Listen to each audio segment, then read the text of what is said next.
সুস্থ দীর্ঘ জীবনের আসল চাবিকাঠি লুকিয়ে আছে আমাদের চারপাশের মুক্ত বাতাসে। শুধু শুদ্ধ হাওয়া খেয়ে বেঁচে থাকা সম্ভব। আজ আমি প্রকৃতির সেই বৈজ্ঞানিক ব্যাখ্যা আপনাদের কাছে শেয়ার করব। ভিডিওটি শেষ পর্যন্ত শুনতে থাকুন। নমস্কার, আমি ডাক্তার অমরেন্দ্রনাথ দাস, যোগ ও প্রাকৃতিক চিকিৎসক। আমরা যখন মায়ের গর্ভে থাকি তখন থেকেই জন্মদাতা মাতা ও প্রকৃতি মাতা আমাদের আগলে রাখে।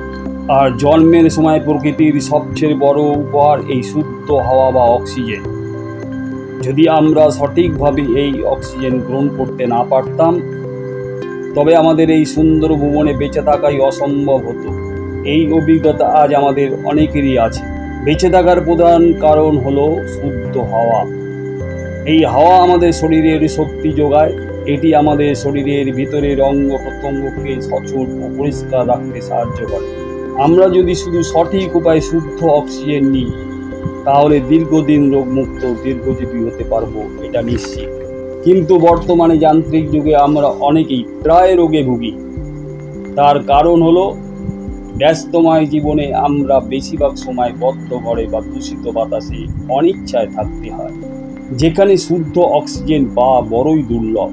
এই দূষিত বাতাসের কারণেই আমাদের জীবনী শক্তি ধীরে ধীরে দুর্বল হয়ে পড়ে। তার ফলে শরীরের সুপ্ত রোগগুলো পুনরায় আবার সক্রিয় হয়ে ওঠে। আদিম যুগে মানুষের মধ্যে পুরাতন রোগের প্রাদুর্ভাব অনেক কম।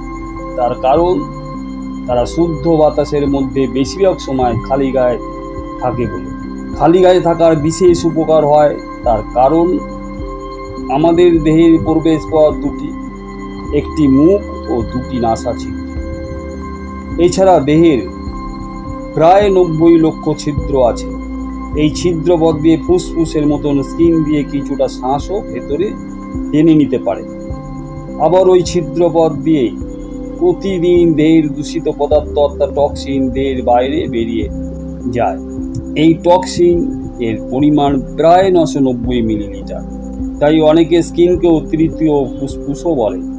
যোগীরা তো প্রাণায়ামের মাধ্যমে কুম্ভ করে এই প্রাণদায়ী বাতাসকে শরীরের মধ্যে যতদিন ইচ্ছা ধরে রেখে জীবিত থাকতে পারে।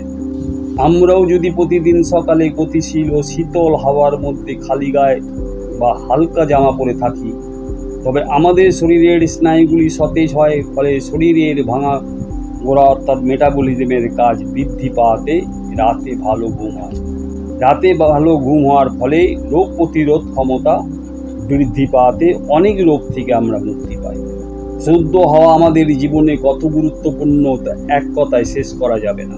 একটা প্রবাদ বাক্য আছে, সৎ হাওয়া এক হাওয়া, অর্থাৎ 100 ওষুধে পুষ্টিকর খাবারের চেয়েও মুক্ত শুদ্ধ হাওয়াতে খালি গায়ে থাকলে বেশি উপকার হবে। আমরা পুষ্টিকর খাদ্য ও ওষুধ দুটি খেয়েও পুরোপুরি সুস্থ হতে পারি না। ডাক্তারবাবুরা প্রেসক্রিপশানে হাওয়ার কথা বলে না তো। আমাদের মূল্যবান শরীর, তাই আমাদেরই ভাবতে হবে। আর দেরি কেন, প্রতিদিন সকালে কিছুটা সময় প্রকৃতির সান্নিধ্যে কাটাই। এই সময় ভ্রমণ প্রাণায়াম করলে হাঁটার সাথে সাথে প্রাণায়ামেরও বিশেষ উপকার হবে। ভ্রমণ প্রাণায়াম কিভাবে করবেন তা বলছি, শুনতে থাকুন। অনেকেই সকালে মর্নিং ওয়াক করে। হাঁটার সময় মনে মনে 2 পা শ্বাস নিতে নিতে হাঁটবেন, আবার 2 পা শ্বাস ছাড়তে ছাড়তে হাঁটবেন।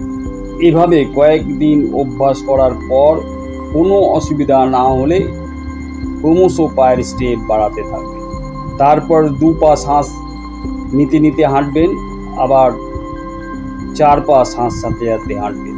এভাবেও কয়েকদিন করার পর আবার পায়ের স্টেপ বাড়াতে থাকবেন। তখন 4 পা শ্বাস নিতে নিতে হাঁটবেন ও 4 পা শ্বাস ছাড়তে ছাড়তে হাঁটবেন।